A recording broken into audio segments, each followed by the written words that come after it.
अस्सलाम वालेकुम दोस्तों, उम्मीद है खुश हूँ ठीक ठाक हूँ मालिक जी पनान में हाज़िर थी अॼु तव्हां सां फेस टू फेस ॻाल्हाइणो हुयो दोस्तों।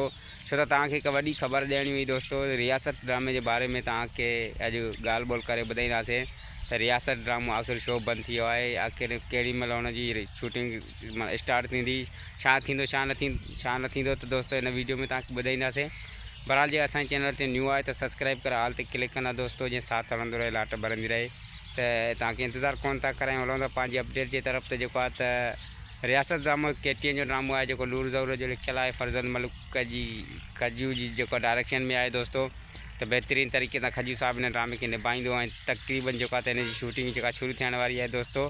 तव्हांखे ॿुधाईंदा हलूं त 17 सितंबर अरबा जे ॾींहुं हिन जी शूटिंग शुरू थी वेंदी। ऐं जेको खजू साहब जेको आहे त फाइनल करण जी तकरीब फाइनल करण जी शूटिंग जेको कोशिशि कंदो, जीअं त तमामु जल्द जेको चैनल ते हिन जा टीज़र ऑन थी सघनि या हीअ चैनल ते ड्रामो हली सघे दोस्तों। जी दोस्तों, तव्हांखे ॿुधाईंदा हलूं त हिन ड्रामे में जेके त अदाकार जेके त बहितरीन हूंदा। उमेद अली कलवर जीअं त खजू साहब जो उस्ताद बि आहे, त उनखे बि हिन ड्रामे में रखियो आहे। ऐं ॿिया बि बहितरीन अदाकार हिन में इन थी चुका आहिनि।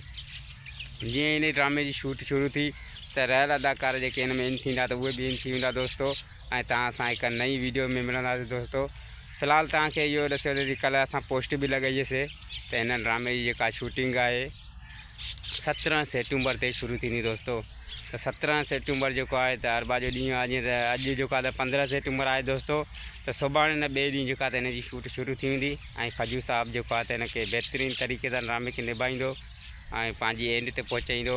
जीअं ई माना हिकु ॿ स्पेल जेको शूट थी वेंदा दोस्तों, त हिन ड्रामे जा टीज़र ऑन थी वेंदा। ऐं हिकु ॿ जेको स्पेल शूट थियण में घणो टाइम न लॻंदो आहे दोस्तों, वधि में वधि महीनो ॾेढ लॻंदो। ऐं बाद में जेको टीज़र ऑन थींदा ऐं 3 स्पेल जी जेका शुरूआति थींदी आहे दोस्तों, त तेसीं ताईं जेको आहे त पहिरियों एपिसोड जेको आहे त चैनल ते ऑन करे छॾींदा आहिनि। त तव्हांखे वधि में वधि हाणे 2 महीना ॾेढ महीनो इंतज़ारु करणो पवंदो। खजू साहब जो सीरियल जेको आहे त रियासत तव्हांखे घणो टाइम न लॻंदो ऐं तव्हांजे साम्हूं अची वेंदो दोस्तों।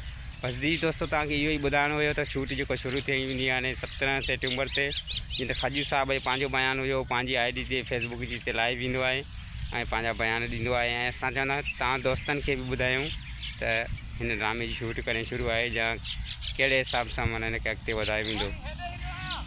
जी दोस्तों, त इन ते वठंदासीं तव्हांखां इजाज़त, वरी मिलंदासीं तव्हां सां नेक्स्ट वीडियो जी अपडेट में। ख़ुदा हाफ़िज़ दोस्तों, इंतज़ारु ज़रूरु कजो। ऐं जीअं ई असांखे का सुठी ख़बर मिली त वरी तव्हां सां गॾु हाज़िर थींदासीं। ख़ुदा हाफ़िज़ दोस्तों।